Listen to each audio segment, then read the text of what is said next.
morning. Welcome to Garden Valley Community Church. I'm Pastor Shane. And today we are continuing our quest, 66 books of the Bible. And my favorite verse in the book of 1 Corinthians. 1 Corinthians, a very troubled church, I might add. Church that had a lot of problems. The Apostle Paul wrote them, trying to get the message across that they needed to work on some things. So I chose 1 Corinthians chapter 1, verse 18. And it says, the message of the cross is foolish to those who are headed for destruction.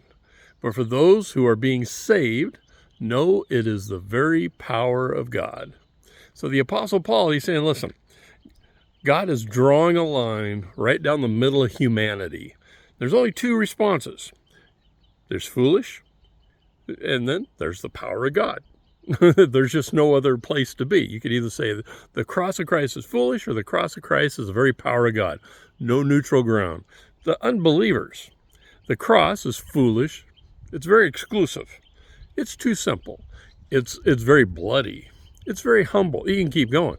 The Greeks at that time, they wanted philosophy. They had great debaters, so they wanted dazzling intellectual debates. The Jews at that time, they wanted signs and miracles. They wanted to experience dazzling miracles, right?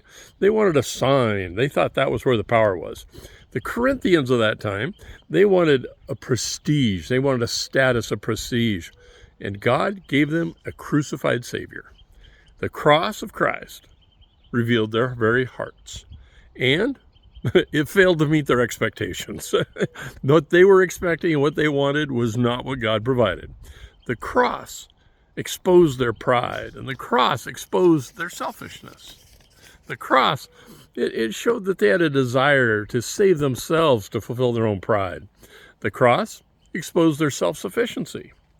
A favorite illustration of mine is a small, insignificant lighthouse on a very rocky shoal. And this small lighthouse, people mostly overlooked it. They saw it so often they didn't even think about it. One night there was a terrible storm. And the rocks and the shoals were buffeting, and, well, a ship lost its course.